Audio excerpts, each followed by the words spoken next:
Good morning, everyone. Thank you for joining us at this early morning press conference. As you know, I have to be in Iqaluit in a few hours. I know you've all been wanting to hear from me directly on the SNC-Lavalin issue. I've taken time to review the testimony, to reflect on what has happened over the past months, and on what our next steps should be. Je tiens à faire le point sur ce qui me concerne à la suite des témoignages entendus. Comme vous savez, je me suis entretenu avec Jody Wilson-Raybould et le greffier du conseil privé le 17 septembre dernier. Durant cette rencontre, j'ai soulevé le dossier de SNC-Lavalin. Et comme vous l'avez entendu, j'ai réaffirmé que la décision revenait à la procureure générale. Oui, j'ai mentionné que j'étais le député de Papineau. I was the member of Parliament for Papineau, and I have the great honor of representing Papineau for some 10 years now. And I take to heart the interests of the families, the workers, and the students who live in my riding. But that comment was not of a partisan nature. It is our job as parliamentarians to defend the interests of the communities we were elected to represent, to be the voice of those communities in Ottawa. I stressed the importance of protecting Canadian jobs and reiterated that this issue was one of significant national importance. Ms. Wilson-Raybould left that meeting saying that she would speak with her deputy minister and the clerk about this matter, but that the decision was hers alone.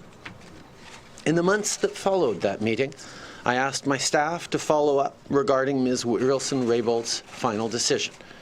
I realize now that, in addition, I should have done so personally, given the importance of this issue and the jobs that were on the line. In recent days, I have reviewed the testimony from the Justice Committee, including that given by Ms. Wilson-Raybould, Gerald Butts, the Clerk of the Privy Council, and the Deputy Minister of Justice and Deputy Attorney General, recalling various interactions. Each of these interactions was a conversation among colleagues about how to tackle a challenging issue. Each came at a time when my staff and I believed that the former Minister of Justice and Attorney General was open to considering other aspects of the public interest. However, I now understand that she saw it differently. What has become clear through the various testimonies is that over the past months, there was an erosion of trust between my office, and specifically my former Principal Secretary, and the former Minister of Justice and Attorney General.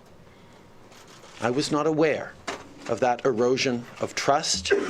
As Prime Minister and leader of the Federal Ministry, I should have been.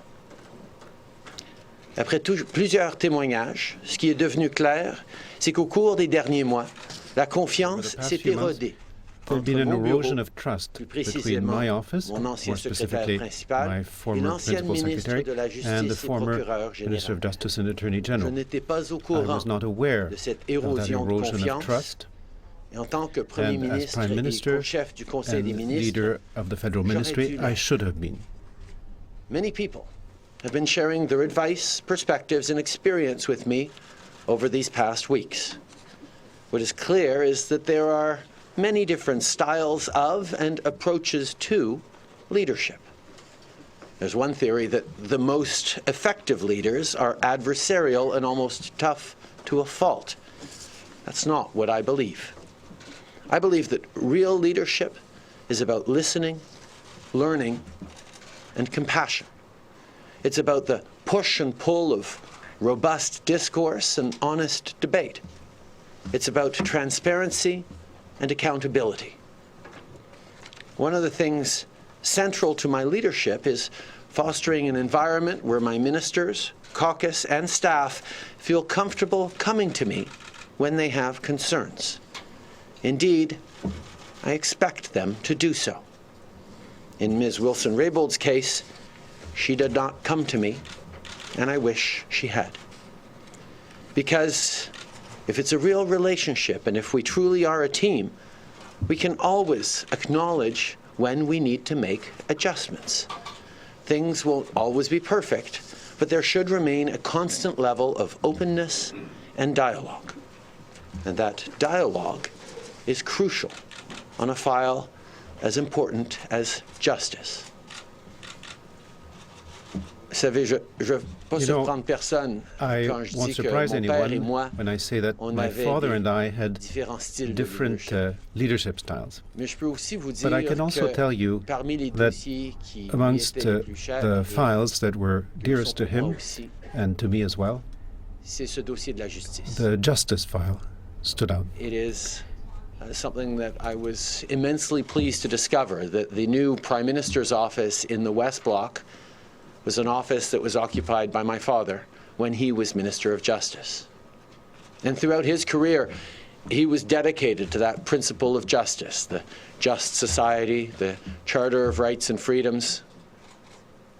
And his approach of justice and fairness infused everything he did, and certainly was something that he raised me with.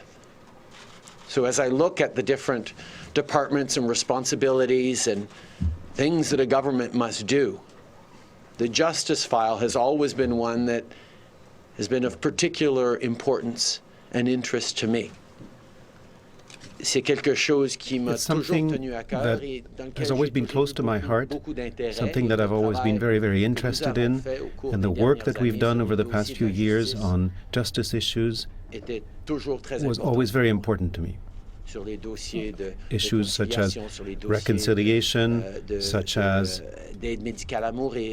medical assistance in dying, such as cannabis and associated pardons.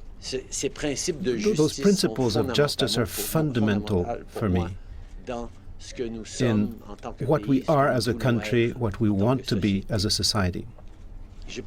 And I've spent my entire political career fighting for justice and for people. The issues of social justice, protecting Canadian jobs. Since I first went into politics, I've always worked to serve, to the best of my ability, the people I represent.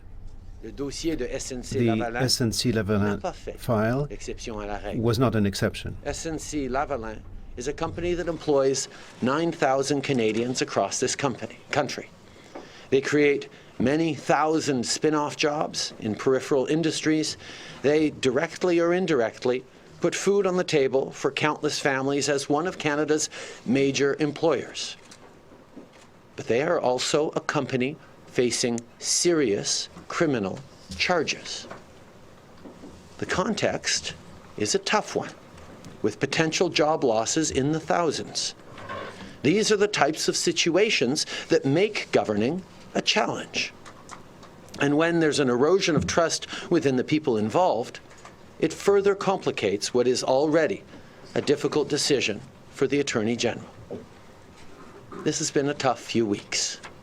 Canadians expect and deserve to have faith in their institutions and the people who act within them. Almost every day as Prime Minister, I learn new things. So I can tell you without a doubt that I have taken and will continue to take many lessons from these recent days and weeks.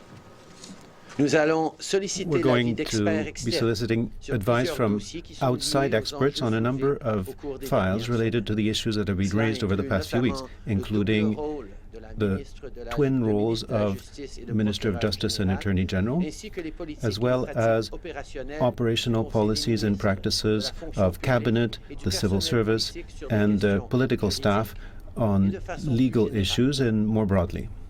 Going forward, we will be seeking external expert opinions on a number of things as they relate to the set of issues raised over the past few weeks.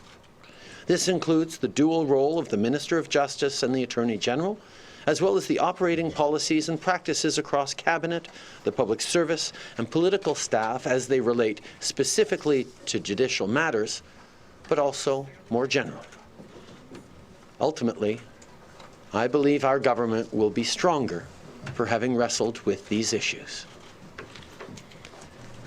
This morning, I'm headed north to Iqaluit to deliver an official apology for the federal government's management of tuberculosis in the north in the 1940s to 1960s and the harms this created in Inuit communities.